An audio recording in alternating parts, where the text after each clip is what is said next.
Linux file permissions. We are not talking about privileges here. Remember, whenever we are giving sudo privileges, we are simply saying that for that particular command, that user will act like a root user.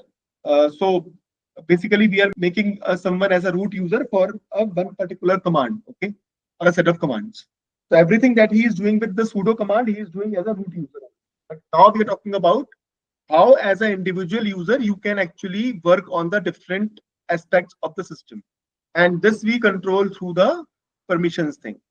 So I will just read from the presentation.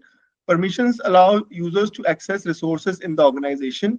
With the help of permission, you can control file and directory access. Red Hat Enterprise Linux permissions are simple and flexible, by which users can easily change or modify permissions.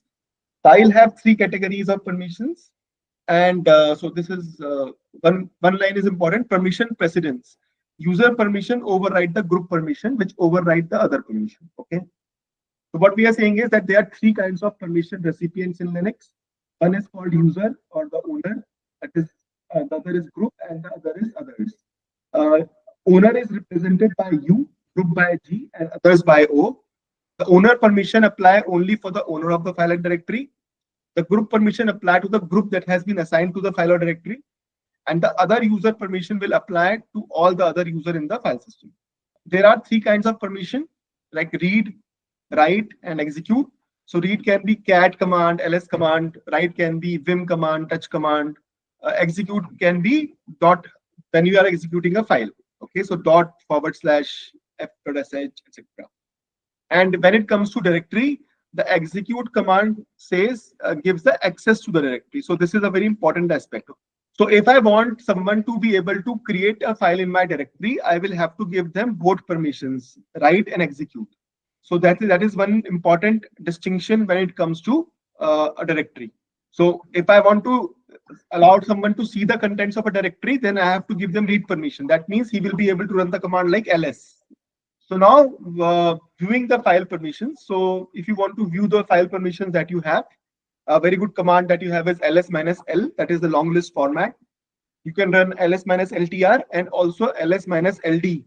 So if you want to see the permissions of a specific directory, then you have to run ls-ld command. So what I'm trying to tell you is, so suppose I've got all these directories here. Now suppose if I write ls-l and I give something called sysnd. So what it will do is it will show me the files which are in this directory, right? But if I just want to see for sendy only, then they would be like this. Okay.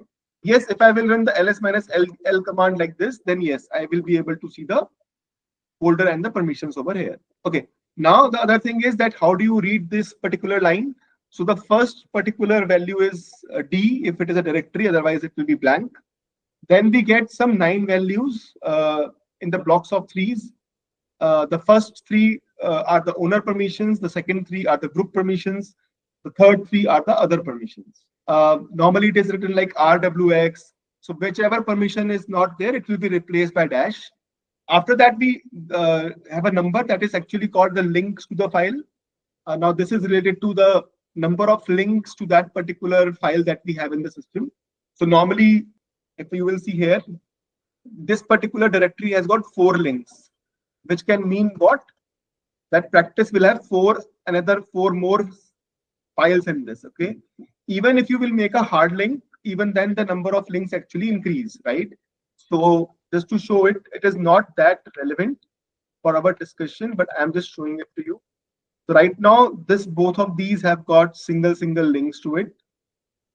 And I say new.sh.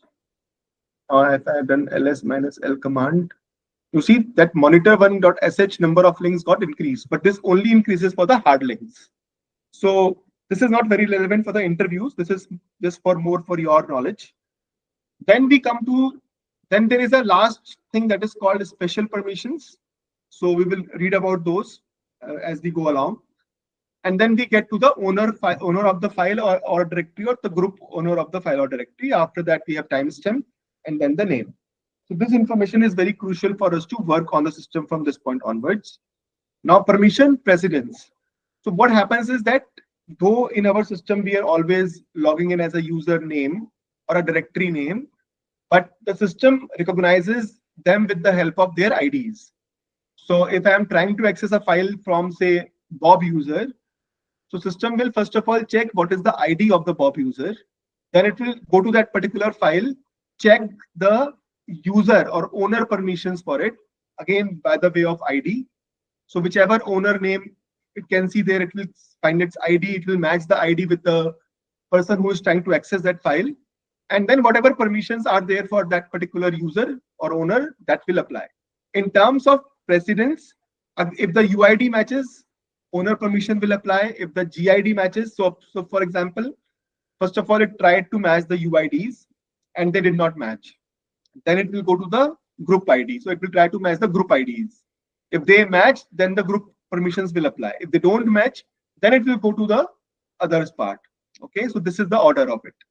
Now we can obviously modify the permissions. We represent the permissions in two ways. One is called symbolic permissions representation and other is called numeric.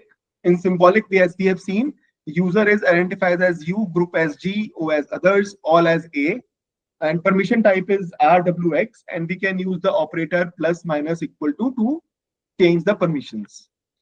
In numeric, each of these read, write, execute is given a numeric number 421. 7 stands for full control, and a combination of these can be adjusted. The only thing is that when we are using a numeric method to change the permissions, we always have to change the permissions of all the three, user, group, or others. We cannot do it for one. So these are for some of the examples. So if you want to give execute permission to the user, you will simply say chmod command, and you will write the user. You will use a plus symbol and followed by the new permission that you want to add, right? U plus X. Or if you want to give group the entire permission of write and execute, then it will become G plus WX. If you want to remove, you will use the minus sign.